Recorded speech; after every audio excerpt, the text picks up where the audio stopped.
El polvo del camino se sentía como un viejo fantasma aferrándose a mis botas, un recordatorio terco de la tierra que mi abuelo me había hecho jurar que nunca volvería a pisar. «Hay lugares, mijo», solía decir con esa voz que parecía cargar el peso de 100 inviernos, que guardan rencores viejos, memorias que muerden, y sanánimas. Ese lugar tiene dientes largos. Yo era un chamaco entonces, y sus palabras eran solo cuentos de viejos para asustar, historias que se desvanecían con la luz del sol. Pero ahora, con el volante de mi camioneta frío bajo mis manos, y el sol de la tarde pintando el cielo de un anaranjado melancólico, sus advertencias resonaban en mi cabeza con la fuerza de una profecía.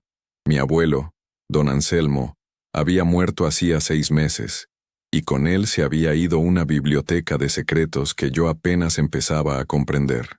Me había dejado su rancho en Querétaro, una modesta fortuna amasada con el sudor de su frente, y un último ruego, casi una orden, en una carta amarillenta: «No vuelvas a San Ánimas, Mateo, nunca».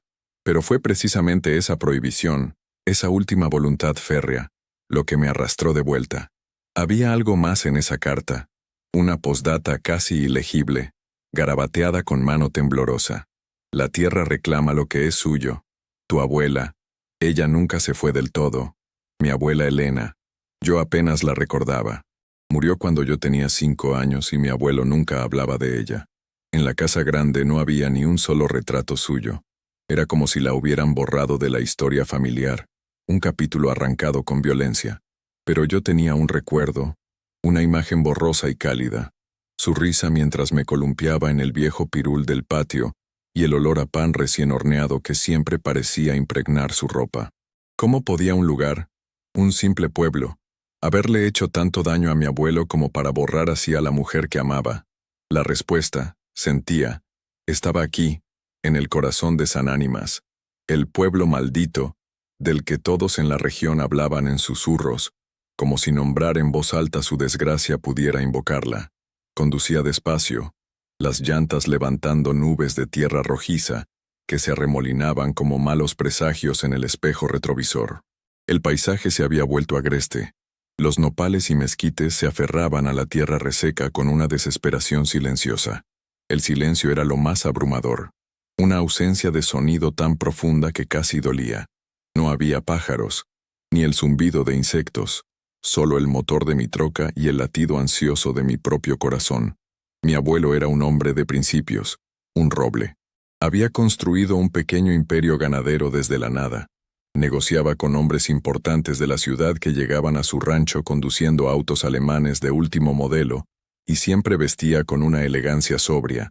Sus camisas a medida y sus botas de piel de avestruz eran su sello. Verlo suplicar en esa carta, aunque fuera a través de la tinta, me demostraba que su miedo era real, profundo y antiguo. La primera casa de San Ánimas apareció a la vera del camino como un esqueleto blanqueado por el sol. El adobe se desmoronaba, las vigas del techo se habían rendido, y el hueco negro de una ventana parecía una cuenca vacía mirándome pasar. Luego otra, y otra más, cada una en un estado similar de abandono y decadencia. Era un pueblo fantasma, un monumento a algo terrible que había ocurrido mucho tiempo atrás. El sol comenzaba a ocultarse tras las colinas, tiñendo las ruinas de tonos púrpuras y sangrientos. Estacioné la camioneta frente a lo que parecía haber sido la plaza principal. En el centro, una fuente seca y agrietada estaba llena de hojas muertas y tierra. A un costado imponente y siniestra se alzaba la iglesia. Era una construcción de cantera rosa, robusta, con un campanario que se erguía hacia el cielo como un dedo acusador. Pero sus puertas de madera maciza estaban entreabiertas, invitando y advirtiendo al mismo tiempo, y de sus ventanas ojivales no quedaba ni un solo cristal. La cruz de piedra que coronaba la fachada estaba partida por la mitad, como si un rayo la hubiera herido de muerte. Un escalofrío me recorrió la espalda, un frío que no tenía nada que ver con el aire del anochecer. Decidí que pasaría la noche en la camioneta. Traía provisiones, agua y una linterna potente. No sabía qué buscaba exactamente, pero necesitaba entender el miedo de mi abuelo, el silencio sobre mi abuela y la tristeza que parecía impregnar cada grano de polvo de este lugar olvidado. La noche cayó como un telón de terciopelo negro, espeso e impenetrable. La luna era apenas una uña pálida en el vasto océano de oscuridad. El silencio ahora era diferente. Ya no estaba vacío. Se sentía lleno de susurros inaudibles, de movimientos furtivos justo en el límite de la percepción. Me recosté en el asiento del conductor, tratando de encontrar una lógica a todo aquello.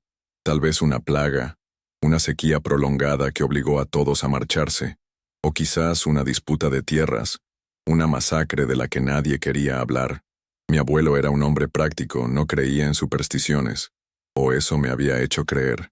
Recordé una vez, cuando yo tendría unos 12 años, que encontré en su estudio un libro viejo, con la cubierta de cuero gastado. Trataba sobre leyendas y folclore de la región. Cuando mi abuelo me vio con él, me lo quitó de las manos con una brusquedad que no era propia de él. «Basura, Mateo. No llenes tu cabeza con esas tonterías», dijo, y su rostro se había endurecido como una máscara de piedra. Pero en sus ojos, por un instante, vi una sombra de algo que entonces no supe reconocer: miedo.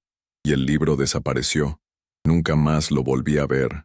Ahora me preguntaba qué historias contenían esas páginas, qué secretos sobre Sanánimas había intentado ocultarme. El cansancio empezó a vencerme. Mis párpados pesaban y la tensión del día se acumulaba en mis hombros. Estaba a punto de quedarme dormido cuando un sonido me puso en alerta. Era un canto, o más bien un lamento, un sonido agudo y discordante que parecía venir de la dirección de la iglesia abandonada. Me incorporé de golpe, el corazón martilleándome contra las costillas. Me asomé por la ventanilla, tratando de penetrar la oscuridad. Al principio no vi nada. El aire estaba quieto, las ruinas silenciosas bajo la escasa luz de la luna. Pensé que lo había imaginado, que el agotamiento me estaba jugando una mala pasada. Pero entonces el canto volvió, más fuerte esta vez, una letanía extraña y gutural que helaba la sangre. Y fue entonces cuando lo vi. Una luz parpadeante y rojiza que emanaba del interior de la iglesia, como el resplandor de una hoguera. Alguien estaba allí. Mi primer pensamiento fue que eran vándalos o quizás otros exploradores curiosos como yo. Pero el canto, ese sonido no era humano. Era algo más antiguo, más oscuro. La curiosidad, esa bestia insensata que nos empuja hacia el peligro, me venció. Apagué todas las luces de la camioneta, tomé mi linterna más grande y abrí la puerta con el mayor sigilo posible. Cada crujido de la grava bajo mis botas sonaba como una explosión en el silencio sepulcral. Avancé agachado, usando los restos de los muros de adobe como cobertura, acercándome a la iglesia. El canto se hacía más intenso a cada paso, y ahora podía distinguir palabras, o algo que se parecía a palabras, en un idioma que no reconocía. La luz rojiza danzaba y se proyectaba contra los muros interiores de la iglesia, revelando sombras que se movían de forma errática. Me pegué al muro de cantera, justo al lado de una de las ventanas rotas. El corazón me latía tan fuerte que temía que pudieran oírlo. Respiré hondo, tratando de calmar el temblor de mis manos, y me asomé con cuidado por el hueco. Lo que vi me dejó sin aliento. Dentro de la iglesia, alrededor de una gran fogata que crepitaba en el centro del altar de ruido, había un grupo de mujeres. Eran 7. Iban vestidas con harapos oscuros y sus cabellos largos y canosos caían revueltos sobre sus rostros. Pero sus rostros no eran rostros de ancianas comunes. Estaban surcados por arrugas tan profundas que parecían cicatrices, y sus ojos brillaban con un fulgor rojizo, reflejando las llamas. Se movían en círculo, lentamente, con movimientos espasmódicos, casi como si estuvieran en trance, y cantaban esa letanía macabra que me había sacado de mi letargo. En el centro del círculo, en el suelo, habían dibujado un símbolo extraño con lo que parecía ser ceniza o sal. No era ningún símbolo que yo hubiera visto antes. Era una mezcla de espirales y ángulos agudos que parecía retorcerse bajo la luz del fuego. Mi mente se negaba a procesar lo que mis ojos veían. Esto no podía ser real. Tenía que ser una pesadilla, una alucinación provocada por el cansancio y la sugestión. Me aparté de la ventana con la espalda pegada a la fría piedra, tratando de controlar mi respiración. Mi mente buscaba una explicación lógica. Quizás eran una especie de culto, gente loca que había tomado el pueblo abandonado como su santuario. Sí, eso tenía que ser. Era extraño, aterrador, pero no sobrenatural. La lógica era mi ancla en un mar de irracionalidad, pero el ancla estaba a punto de soltarse. Volví a mirar, esta vez forzando mis ojos a ver los detalles. Una de las mujeres, la que parecía dirigir el ritual, levantó las manos hacia el techo inexistente. Era más alta que las demás, y su rostro era una máscara de crueldad. Dejó de cantar y gritó una palabra que sonó como una maldición. Al instante, el fuego de la hoguera se avivó con una violencia antinatural, levantando una columna de chispas que ascendió hacia la oscuridad. Y entonces, una por una, las mujeres comenzaron a hacer algo que desafiaba toda ley de la física y la razón. Sus cuerpos comenzaron a elevarse del suelo. No saltaron, flotaron, lentamente al principio, como si el aire se hubiera vuelto agua, y ellas fueran ligeras hojas secas.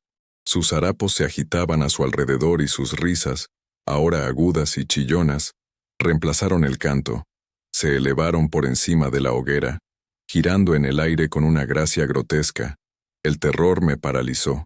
Estaba clavado al suelo, incapaz de moverme, incapaz de apartar la mirada. Eran brujas. La palabra explotó en mi mente, una palabra de cuentos infantiles y leyendas de viejos, pero ahora era la única palabra que encajaba en esa realidad imposible. Ascendieron más y más, atravesando el hueco del techo de la iglesia. Salí de mi escondite y corrí hacia el centro de la plaza, sin importarme ya el ruido.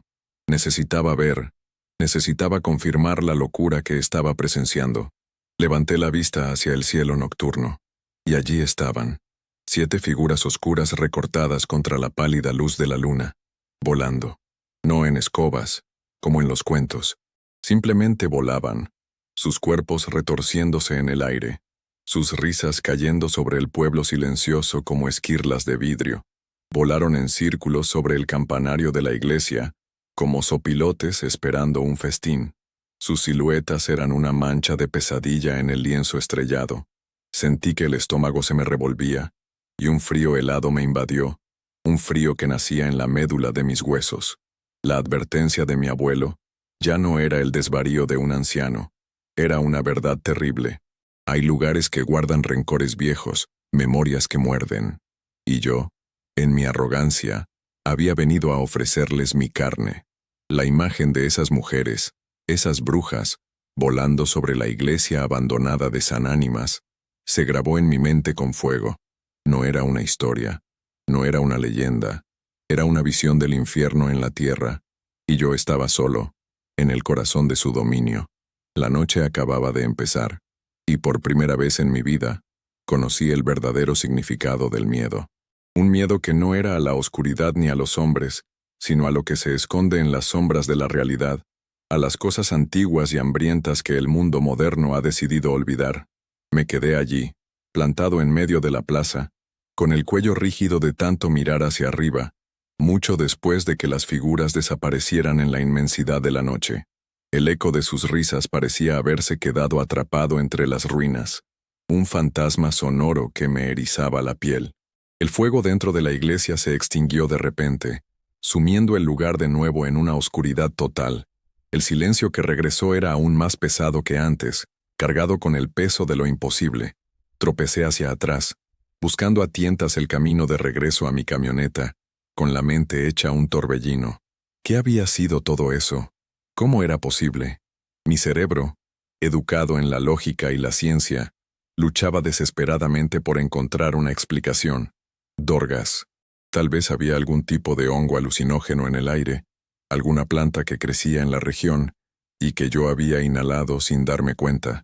O quizás era un espectáculo, una elaborada puesta en escena con cables y efectos especiales para asustar a los intrusos. Pero ¿quién haría algo así en un lugar tan remoto y olvidado? ¿Y para qué? Cada explicación lógica que intentaba formular se desmoronaba ante la cruda realidad de lo que había visto. La levitación, la forma en que se movían, sus rostros. No había truco posible. Era real, terriblemente, innegablemente real. Llegué a la camioneta y me encerré dentro. pasando todos los seguros. Mis manos temblaban tanto que apenas pude meter la llave en el contacto. Quería arrancar el motor y huir de allí, pisar el acelerador y no parar hasta ver las luces de la civilización, pero una fuerza invisible me detuvo. La imagen de mi abuela, la postdata de la carta de mi abuelo. Tu abuela. Ella nunca se fue del todo. ¿Tenía esto que ver con ella? ¿Fue esta la razón por la que mi abuelo huyó de San Ánimas, por la que borró casi por completo la memoria de su esposa? El miedo luchaba dentro de mí con una necesidad aún más fuerte, la de saber la verdad. Huir ahora significaría vivir para siempre con esa imagen grabada en la retina, con la duda carcomiéndome por dentro. Significaba que el sacrificio de mi abuelo, su silencio y su dolor, no habrían servido de nada. No, no podía irme. Aún no. Tenía que entender qué demonios estaba pasando en este pueblo. Tenía que descubrir qué le pasó a mi abuela Elena. La memoria de mi abuelo, de su rostro surcado por una tristeza que yo nunca comprendí, me dio una extraña clase de valor. Él había enfrentado esto, de alguna manera. Había logrado escapar y construir una vida de éxito y prosperidad. Recordé una cena en un restaurante lujoso en Polanco, en la Ciudad de México, para celebrar uno de sus cumpleaños. Él, con su traje impecable y su reloj de oro, parecía el dueño del mundo. Pero esa noche, entre el murmullo de las conversaciones y el tintineo de las copas de cristal, vi la misma sombra en sus ojos, una tristeza lejana que ni todo el dinero del mundo podía borrar. Ahora entendía. No estaba triste, estaba asustado. Siempre lo estuvo. Decidí que al amanecer exploraría el pueblo. No la iglesia, todavía no, pero las casas, los archivos municipales, si es que quedaba algo de ellos. Buscaría un nombre, una fecha, cualquier cosa que me diera una pista. Pasé el resto de la noche en vela, con la linterna en una mano y un fierro para cambiar las llantas en la otra, saltando ante cada susurro del viento, cada crujido de las ruinas. Mi mente no paraba de trabajar, tratando de armar un plan. Tenía que ser metódico, cuidadoso, como mi abuelo. Él siempre decía que cualquier problema, por grande que fuera, se podía desarmar en partes más pequeñas. Analiza, Mateo, no reacciones, me aconsejaba. El miedo es un mal consejero, pero un buen sirviente si sabes cómo usarlo. Intenté usar mi miedo. Lo canalicé en vigilancia, en atención a los detalles. Cuando los primeros rayos del sol tiñeron el horizonte de un gris pálido, me sentí como un náufrago que divisa tierra. La luz del día traía consigo una sensación de normalidad, aunque sabía que era una ilusión. El mal de San Ánimas no desaparecía con el sol, simplemente se escondía mejor. Con la luz del alba, el pueblo parecía menos amenazador, aunque más melancólico si cabe. El adobe desmoronado y la madera podrida hablaban de vidas interrumpidas, de historias olvidadas. Empecé por la casa más grande cerca de la plaza, la que parecía haber pertenecido a alguien importante. La puerta se deshizo bajo mi empuje. Dentro, el caos y el abandono reinaban.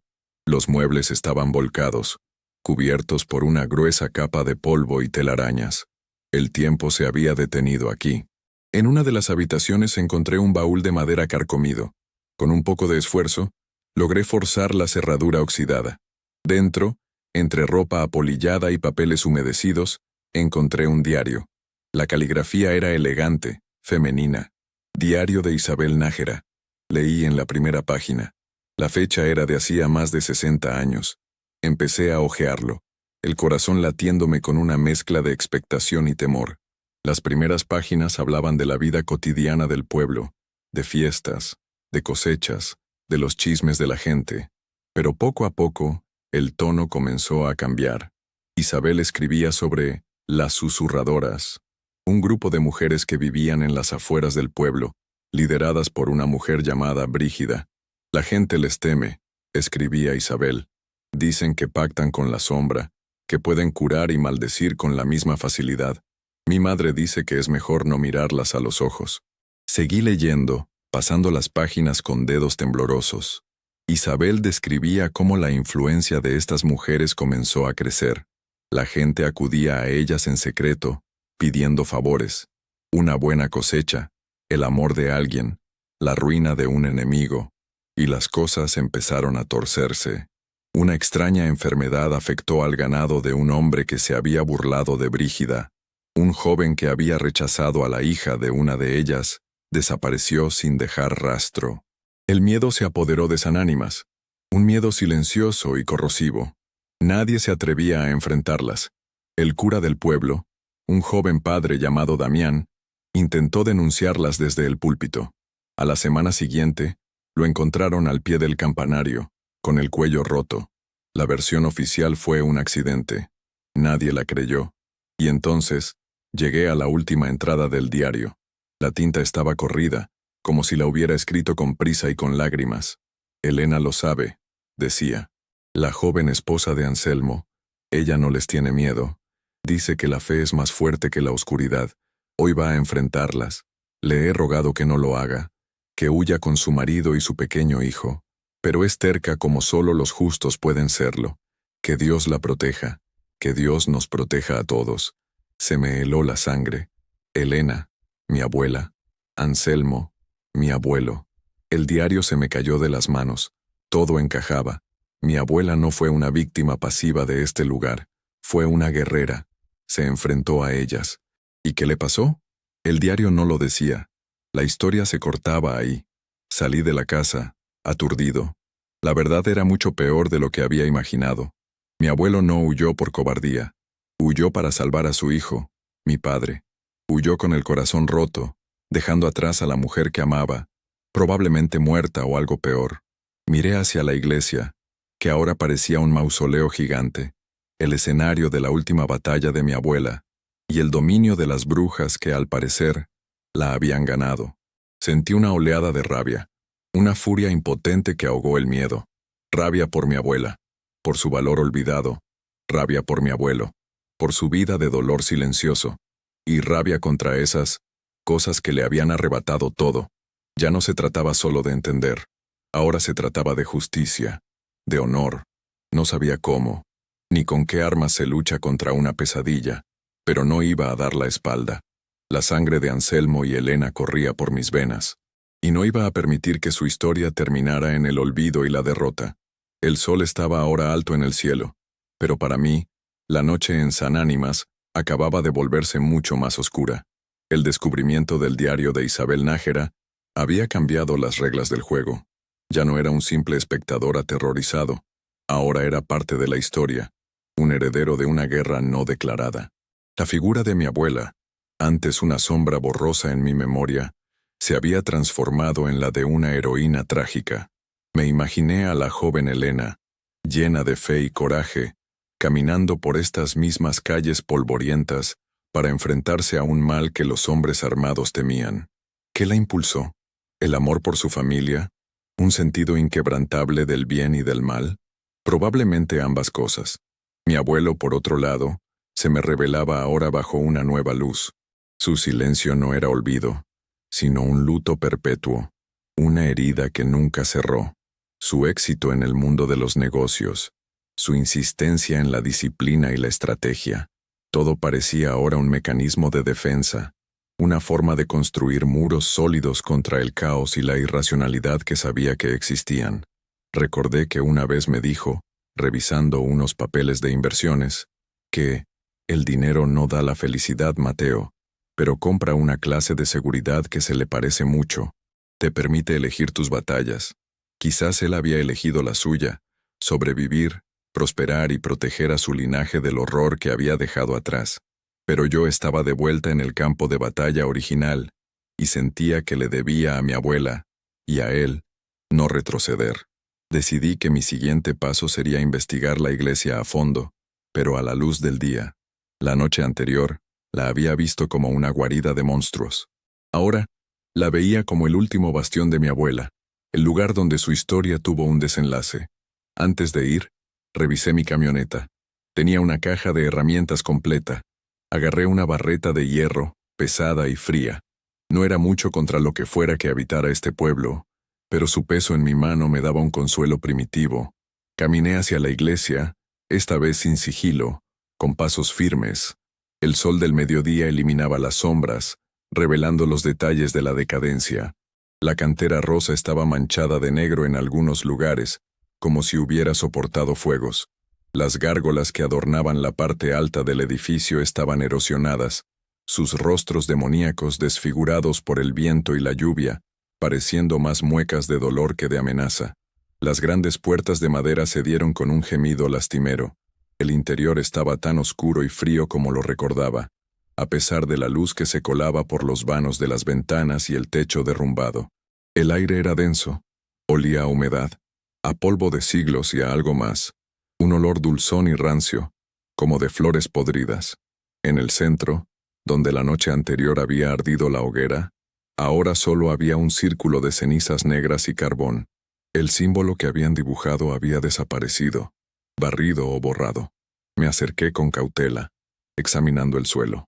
No había nada fuera de lo común, solo losas de piedra rotas y escombros. El altar mayor, un bloque macizo de mármol, estaba partido en dos. Detrás de él, un crucifijo de madera, enorme, yacía en el suelo, boca abajo. Con la ayuda de la barreta, hice palanca y le di la vuelta. La figura de Cristo había sido mutilada, los brazos y las piernas arrancados. Era una profanación deliberada, un acto de odio. Esto no era solo un lugar de reunión. Era un templo para su oscuridad, erigido sobre las ruinas de la fe. Empecé a registrar cada rincón. Detrás de unos confesionarios destrozados, encontré una pequeña puerta de madera que no había notado antes. Estaba cerrada, pero la cerradura era vieja y estaba oxidada. Un par de golpes secos con la barreta bastaron para hacerla saltar. La puerta se abrió a una escalera de caracol descendente estrecha y oscura. El aire que subía de allí era aún más frío y fétido. Encendí mi linterna y comencé a bajar. Los escalones de piedra estaban resbaladizos por la humedad. Las paredes rezumaban un líquido oscuro y pegajoso. Cada paso resonaba en la oscuridad, amplificado por el silencio. La escalera terminaba en una pequeña cripta o bodega.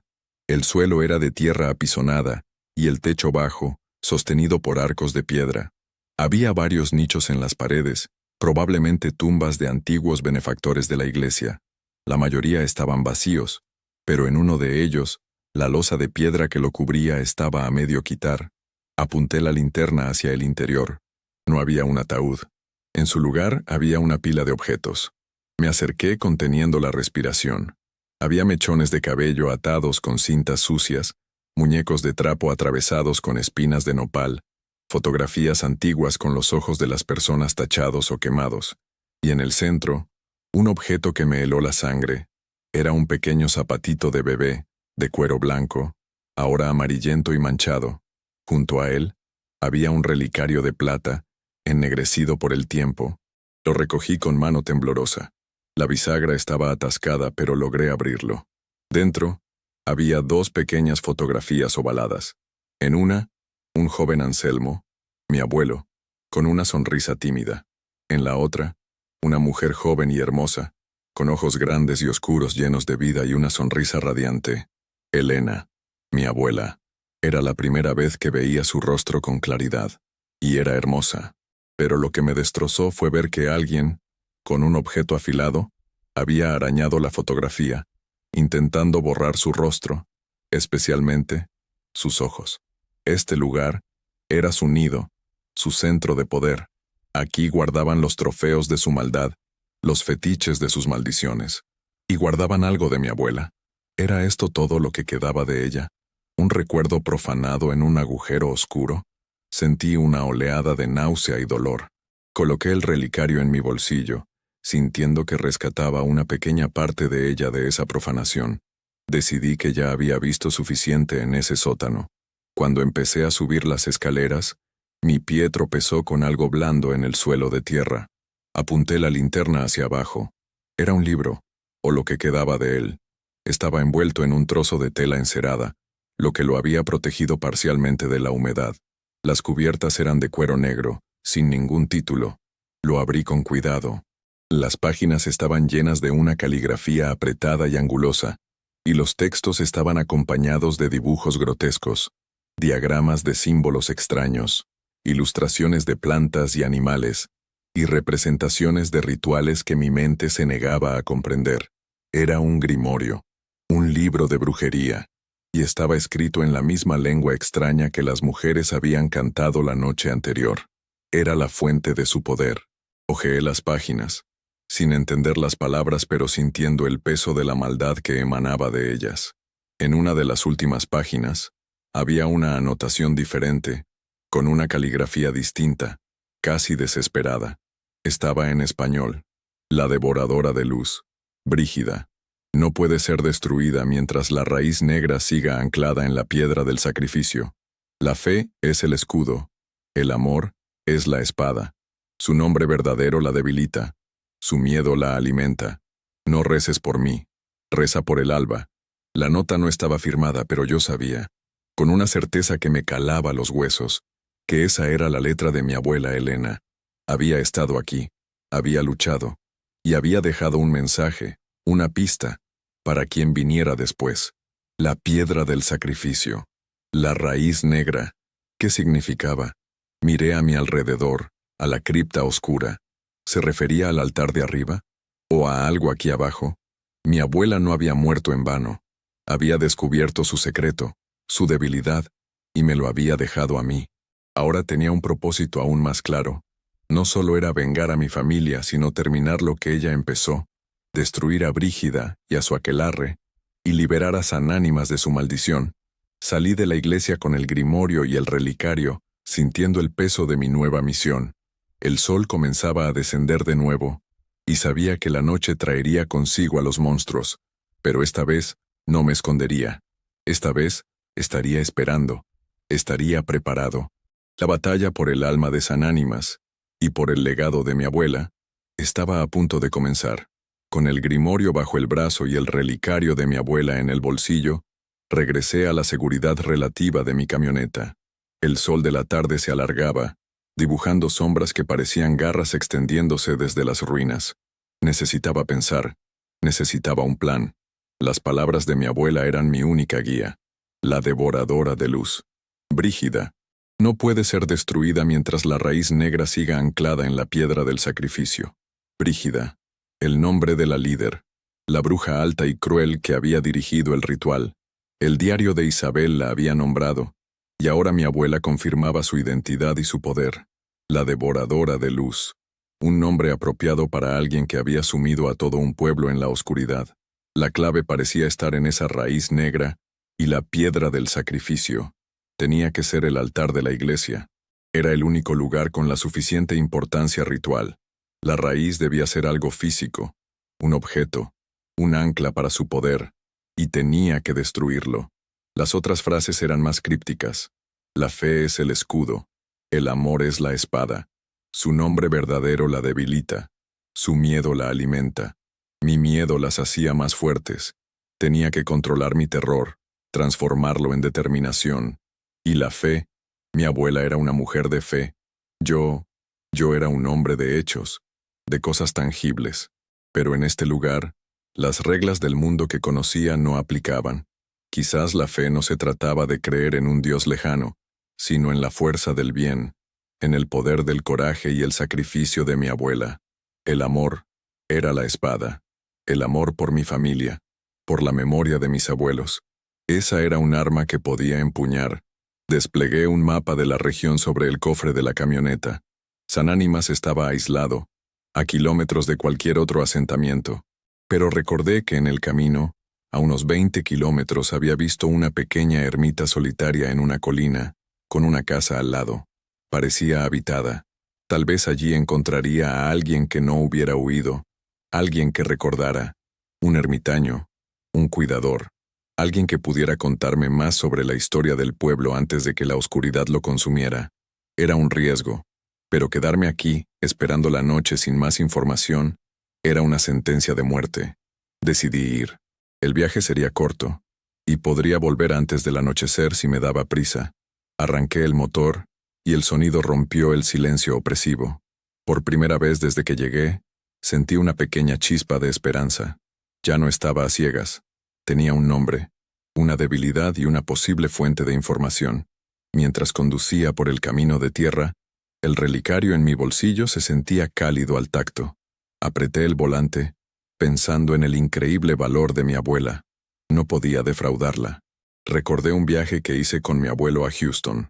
Él tenía que hacerse unos chequeos en una clínica muy prestigiosa. A pesar de su enfermedad, se mantenía sereno, analítico. Una tarde, en el hotel, me habló de las decisiones. La vida te pone en encrucijadas, Mateo. A veces todos los caminos parecen malos, pero siempre hay uno que, aunque sea el más difícil, es el correcto. Es el que te deja dormir en paz, aunque te cueste la vida. Tu abuela siempre supo elegir ese camino. Ahora entendía a qué se refería. Quedarme y luchar era el camino correcto. Llegué a la ermita en menos de media hora. Era una construcción pequeña y encalada, con una cruz de madera en el techo. A su lado, una casita humilde con un pequeño huerto y un corral con un par de gallinas. Un hombre anciano, encorvado por los años, regaba unas macetas de chiles. Tenía la piel curtida por el sol y una barba blanca y rala. Me miró acercarme con ojos pequeños y desconfiados. Apagué el motor y bajé lentamente con las manos a la vista. «Buenas tardes», dije. «Disculpe la molestia. Solo busco un poco de información». El anciano entrecerró los ojos. «¿Información de qué? Por aquí no pasa nada ni nadie». Su voz era áspera, como la tierra seca. «Vengo de San Ánimas», dije, y vi como un escalofrío recorría su cuerpo a pesar del calor. Dejó la regadera en el suelo. «¿Qué se te perdió en ese camposanto? Nadie en su sano juicio va para allá». «Busco la historia de mi familia», respondí. «Mi abuela se llamaba Elena, mi abuelo, Anselmo». Al oír los nombres, el rostro del viejo se transformó. La desconfianza dio paso a una mezcla de sorpresa y pena. «Elena, la muchacha valiente», susurró. «Dios la tenga en su gloria. Yo era apenas un monaguillo cuando todo pasó. Me llamo Bartolo. El padre Damián me crió. Me invitó a sentarme en una banca de madera a la sombra de un pirul. Le conté lo que había visto. Las mujeres en la iglesia, el vuelo sobre el campanario. Él escuchaba en silencio, asintiendo lentamente, sin mostrar sorpresa, solo una profunda tristeza. «No son leyendas, muchacho», dijo finalmente. «Son tan reales como las piedras de esta ermita. Brígida llegó al pueblo hace muchos años. Nadie sabía de dónde. Al principio, era solo una curandera, pero su poder creció, y con él, su maldad. Se alimentaba del miedo y la desesperación de la gente. Los que se le oponían, sufrían. El padre Damián fue el primero en alzar la voz, y pagó por ello. Bartolo hizo la señal de la cruz. Tu abuela fue la única que no se acobardó. Era luminosa. Tenía una fuerza que no era de este mundo. Ella descubrió que el poder de Brígida venía de un objeto antiguo, un meteorito que cayó en esta tierra hace siglos, una piedra negra que absorbe la luz y la vida. La llamaban el corazón de la noche. Los antiguos de este lugar la veneraban, hasta que vieron la oscuridad que traía. La enterraron bajo el lugar más sagrado que encontraron, donde luego se construyó la iglesia, para que la fe la contuviera. Pero Brígida la despertó. Hizo del altar su trono y de la piedra su ancla. Esa es la raíz negra de la que hablaba tu abuela. Todo cobraba sentido. No era una metáfora. Era una roca, un objeto físico que tenía que destruir. ¿Y cómo se destruye?, pregunté. Bartolo suspiró. Nadie lo sabe. Dicen que es indestructible. Tu abuela creía que la fe pura podía purificarla, pero no fue suficiente. Brígida y las otras la acorralaron en la iglesia una noche de luna de sangre. Tu abuelo quiso entrar a ayudarla, pero ella le hizo jurar que salvaría a su hijo. Anselmo tuvo que huir, escuchando los gritos de su esposa, para poder salvar a tu padre. Fue la decisión más dura de su vida. La historia me golpeó con la fuerza de un puñetazo. El sacrificio de mis abuelos era inmenso, un acto de amor desesperado. ¿Y qué pasó con Elena?, pregunté con un hilo de voz. Bartolo bajó la mirada. Nadie lo sabe con certeza. Su cuerpo nunca fue encontrado. Brígida se jactó de que la había consumido, que su luz ahora le pertenecía. Por eso la llama la devoradora de luz. Pero yo creo que el alma de tu abuela sigue allí, luchando, esperando. Bartolo se levantó y entró en su casa. Regresó con un pequeño objeto envuelto en un paño. El padre Damián investigó mucho. Encontró esto en los archivos de la diócesis. Me lo entregó, lo desenvolví. Era una estaca de plata, del tamaño de mi antebrazo, con grabados en latín. Es plata bendecida de una mina de Zacatecas, consagrada por un obispo. El padre Damián creía que podía dañar a la raíz, si se usaba con la intención correcta. Me entregó el arma que mi abuela nunca pudo usar. Me contó también sobre el nombre verdadero de Brígida. No es Brígida. Ese es el nombre que adoptó. Su verdadero nombre es un secreto que solo las almas más antiguas conocen. Pero tu abuela lo descubrió. Si lo pronuncias, rompes su poder sobre la ilusión, la debilitas, la vuelves vulnerable por un instante. Bartolo se inclinó y susurró un nombre en mi oído, una palabra gutural y extraña que parecía arañar el aire. Me despedí de Bartolo al atardecer, con la estaca de plata y el nombre secreto como mis únicas armas. Me sentía extrañamente en calma. El miedo seguía ahí, en el fondo de mi estómago, pero ahora estaba cubierto por una capa de resolución. Sabía lo que tenía que hacer. Tenía que volver a la iglesia esa noche. Tenía que llegar a la cripta, encontrar la piedra del sacrificio y clavar la estaca de plata en la raíz negra. Y si Brígida y su aquelarre se interponían, tendría que enfrentarlas. Mientras conducía de regreso a San Ánimas, el cielo se incendiaba con los colores del crepúsculo. Era hermoso, pero en ese paisaje de muerte parecía un presagio. Pensé en la tarjeta Black que mi abuelo guardaba en su cartera. Decía que era para emergencias. Él enfrentó su emergencia huyendo para proteger a su hijo. Yo enfrentaba la mía regresando para honrar a su esposa. La verdadera riqueza, entendí en ese momento, no estaba en las cuentas bancarias ni en las propiedades. Estaba en el valor de defender a los tuyos, en la lealtad que trasciende la vida y la muerte. La noche estaba a punto de caer sobre el pueblo maldito, pero esta vez, un nieto regresaba para reclamar el alba. La camioneta se detuvo de nuevo frente a la plaza desolada de San Ánimas, pero esta vez, yo era un hombre diferente al que había llegado el día anterior. La ignorancia y el miedo habían sido reemplazados por un propósito claro y una herencia de lucha. La noche descendía rápidamente, y con ella, sentía cómo despertaba la energía maligna del lugar. El aire se volvió más frío, y los susurros del viento entre las ruinas sonaban como advertencias. No esperé en el vehículo. Tomé la estaca de plata, que había envuelto en un trapo para ocultar su brillo, y la aseguré en mi cinturón, a mi espalda, en mi bolsillo, el relicario de mi abuela, y en mi mente, el nombre secreto de Brígida, latiendo como un tambor. Avancé directamente hacia la iglesia, sin vacilar. La fachada de cantera parecía absorber la poca luz que quedaba, volviéndose casi negra. Las puertas abiertas eran una boca oscura que me invitaba a entrar en sus entrañas. Esta vez, no sentía el terror paralizante de la noche anterior. En su lugar, había una concentración intensa, una calma fría que nunca antes había experimentado. Era la calma del soldado antes de la batalla, del hombre que ha aceptado su destino. Entré. El interior estaba en penumbra, pero mis ojos se habían acostumbrado a la oscuridad. El olor a podredumbre y maldad era más fuerte que nunca. Fui directamente a la pequeña puerta que conducía a la cripta. Estaba como la había dejado, abierta. Encendí mi linterna y comencé a bajar la escalera de caracol. Cada paso era deliberado y silencioso. Abajo, en la cripta, el frío era aún más intenso. Apunté la linterna hacia los nichos, hacia la tumba profanada donde había encontrado el grimorio y el relicario.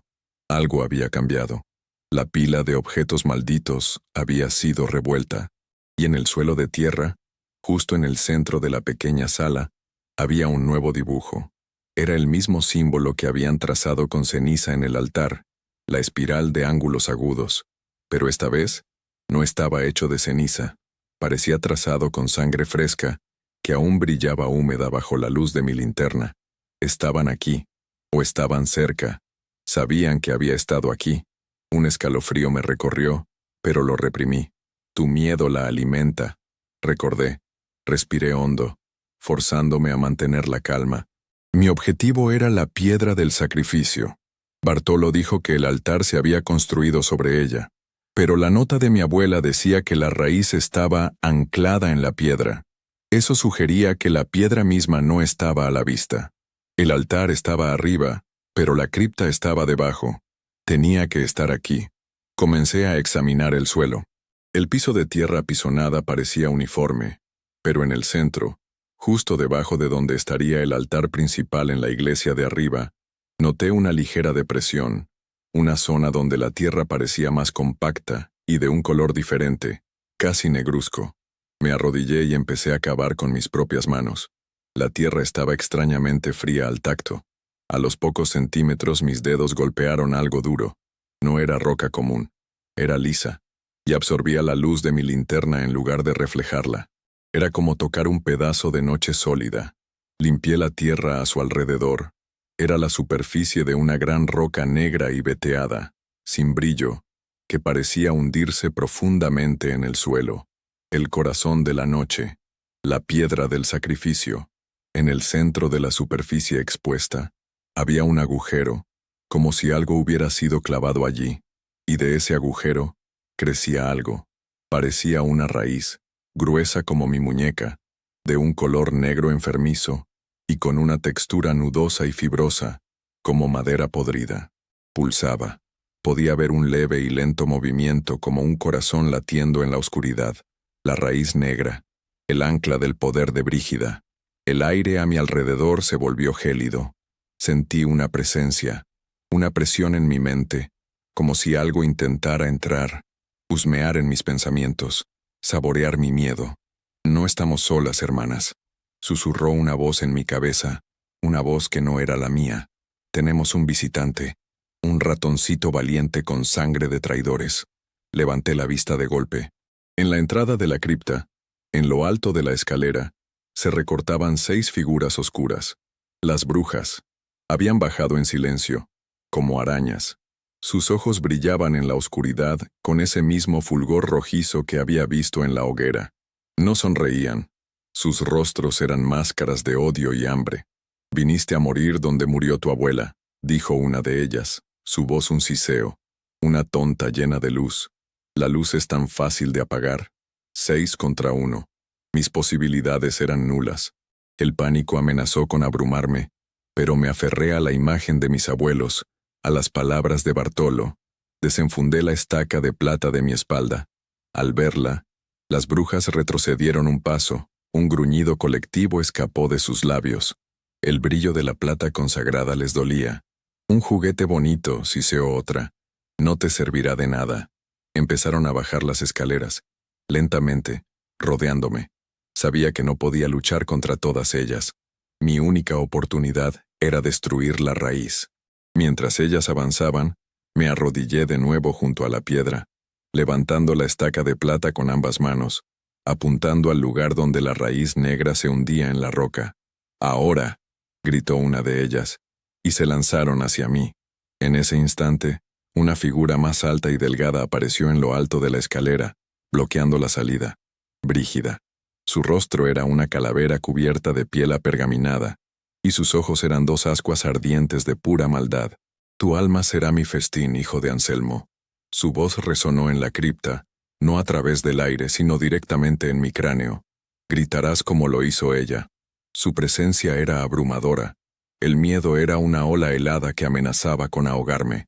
Me vi a mí mismo, un simple hombre, enfrentado a una pesadilla centenaria.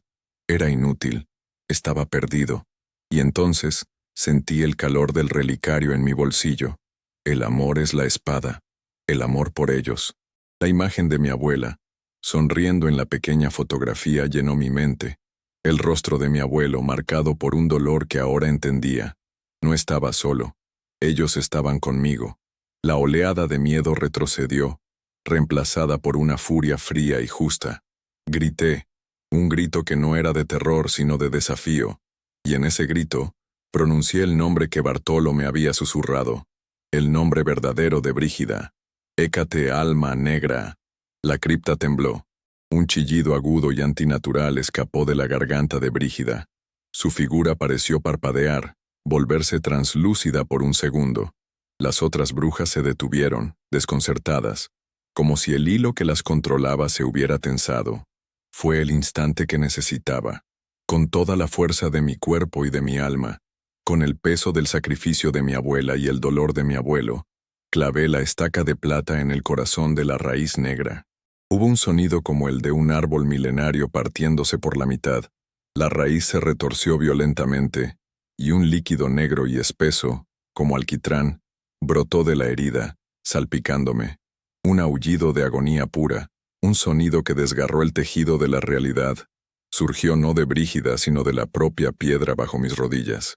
La roca negra comenzó a agrietarse, y de las fisuras emanó una luz blanca y brillante, una luz que no había visto desde que llegué a San Ánimas. Las 6 brujas gritaron, cubriéndose los ojos mientras la luz las golpeaba. Sus cuerpos comenzaron a deshacerse, a convertirse en polvo y ceniza, como si fueran criaturas hechas de sombras que no podían soportar el amanecer. Brígida, en lo alto de la escalera, se convulsionaba. «No», gritó, su voz ahora la de una anciana frágil y aterrorizada. «Mi poder, mi inmortalidad». La luz la envolvió, y por un instante, vi su verdadera forma, una anciana marchita y patética, encogida por el miedo. Luego, con un último suspiro que sonó a polvo, se desvaneció en la nada. El aullido de la piedra cesó. La luz blanca se intensificó, llenando la cripta, y luego, tan rápido como apareció, se desvaneció, dejándome en la oscuridad, con el único haz de mi linterna. Me quedé arrodillado, jadeando, cubierto de ese líquido negro y maloliente. La raíz negra estaba muerta, partida en 2 por la estaca de plata, que ahora brillaba con una luz propia. La piedra bajo ella estaba rota en 1000 pedazos. El aire en la cripta ya no era frío y opresivo. Se sentía limpio, liviano. Un silencio profundo y pacífico llenó el lugar. Había terminado. Lo había logrado. Me levanté, con las piernas temblando por el esfuerzo y la adrenalina. Subí las escaleras lentamente. Al llegar a la iglesia, noté un cambio. La sensación de opresión había desaparecido. Incluso el olor a humedad y podredumbre se había atenuado. Salí al exterior. La noche seguía siendo oscura, pero la luna parecía brillar con más intensidad. El viento que soplaba ya no susurraba amenazas, sino que sonaba como un suspiro de alivio. San Ánimas estaba en silencio, pero era un silencio de paz, no de miedo. Miré hacia el cielo, donde la noche anterior había visto volar a las brujas. Ahora solo había estrellas. Y en ese momento, sentí una presencia a mi lado. No era amenazante, era cálida y familiar. Giré la cabeza, pero no había nadie. Sin embargo, en el aire, por un instante, percibí un tenue aroma a pan recién horneado. Y una voz de mujer, tan suave como un recuerdo, susurró en mi oído. «Gracias, mijo. Descansa». Las lágrimas brotaron de mis ojos, lágrimas de agotamiento, de alivio, de pena y de amor. Mi abuela había estado allí todo el tiempo, esperando, luchando. Ahora finalmente era libre. Y también lo era San Ánimas. Gracias por llegar hasta el final de esta reflexión. Si estás leyendo esto, quiero que sepas que no estás solo. Ahora te invito a un momento de calma. Voy a compartir una oración, no importa tu religión, sino tu fe. Una oración pensada para ayudarte, para abrazar a todos los que en silencio luchan, sienten, esperan. Solo cierra los ojos un instante y deja que estas palabras te acompañen. Ten fe, todo va a estar bien. Orar, encenderse por dentro. Hay dolores que nadie ve, dolores que no gritan, no sangran, pero pesan como un velo sobre los hombros. Esos que uno carga en silencio, tratando de entender, de seguir, de soportar. Pero hay un momento, y yo he estado ahí varias veces, en que el esfuerzo cansa, la mente se rinde, y algo dentro de uno se arrodilla, no por debilidad, sino por verdad. Es en ese instante cuando la oración comienza, o mejor dicho, aparece. No esa hecha con palabras bonitas o promesas apresuradas, sino la que brota de un lugar tan profundo que ni siquiera tiene nombre, como un susurro del alma diciendo, ya no puedo sola. Orar, descubrir, no es pedir, es recordar. Recordar quiénes somos cuando el ego se aquieta. Recordar que la vida también late en lo invisible, que hay un centro en nosotros donde todo descansa, y que, aunque por fuera todo parezca derrumbarse, ese centro permanece. A veces, Orar es simplemente cerrar los ojos y recogerse como una flor que siente el frío de la noche. Es permitir que una presencia suave nos envuelva, no como magia, sino como sustento, como quien dice sin prisa, aquí estoy, incluso ahora. La oración, o la súplica, no cambia el mundo, pero cambia a quien ora. No evita los dolores, pero transforma la forma en que atravesamos cada uno de ellos. Nos da una mirada más tierna, un corazón menos endurecido, un paso más firme, incluso en la oscuridad. Es como si por un instante el alma flotara por encima del tiempo y regresara al cuerpo con más paz. No una paz ruidosa, sino esa que solo quien ha pasado por el caos puede reconocer. Orar es afinar la escucha. La mente se calla y la intuición despierta. Las respuestas no siempre vienen en palabras. A veces son solo percepciones, toques sutiles, un calor en el pecho. La oración ilumina lo que estaba turbio, deshace nudos que ni sabíamos que teníamos. Y lo más bonito es que no tiene que ser complicado. Orar es hablar con Dios, con el universo, con esa inteligencia amorosa que nos habita y nos envuelve, incluso cuando lo olvidamos. Y no tiene que sonar bonito. No necesitas saber rezar, no necesitas entender nada sobre la fe. Puede ser un desahogo en la ducha, una lágrima en la almohada, una frase susurrada antes de dormir. Cuídame. Puede ser incluso el silencio, cuando el dolor es tan profundo que no salen palabras. Dios entiende todo eso. El universo escucha lo que el corazón no sabe decir. No hay una forma correcta. Hay presencia.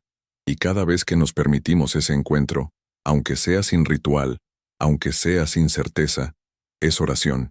Es tan simple, tan al alcance. Orar es solo recordar que no estamos solos. Y entonces, un día, sin darnos cuenta, nos volvemos oración. La forma de caminar, de tocar, de callar, todo empieza a vibrar distinto. Ni siquiera hace falta decir nada. Solo estar ahí ya es oración viva. Y hasta en los días en que no logramos orar, y sí, hay días así, el alma sigue orando por nosotros. El espíritu no olvida de dónde viene. Al final, orar es eso, encenderse por dentro, y dejar que esa luz nos guíe, incluso cuando no sabemos el camino. Si esta historia te ha conmovido, por favor deja un comentario y sigue nuestro canal para más relatos que tocan el alma. Me encantaría saber qué te pareció y qué otras historias o temas te gustaría que exploráramos. Cuéntame, ¿desde qué ciudad o país nos estás acompañando? Vuestra presencia es el mayor apoyo. Como una forma de agradecerles por ser parte de esta comunidad, he dejado algunas recetas de tés relajantes y postres deliciosos sin azúcar en el primer comentario fijado. Un pequeño regalo para cuidar el cuerpo y el espíritu. Que Dios los bendiga y proteja a ustedes y a sus familias, donde quiera que estén.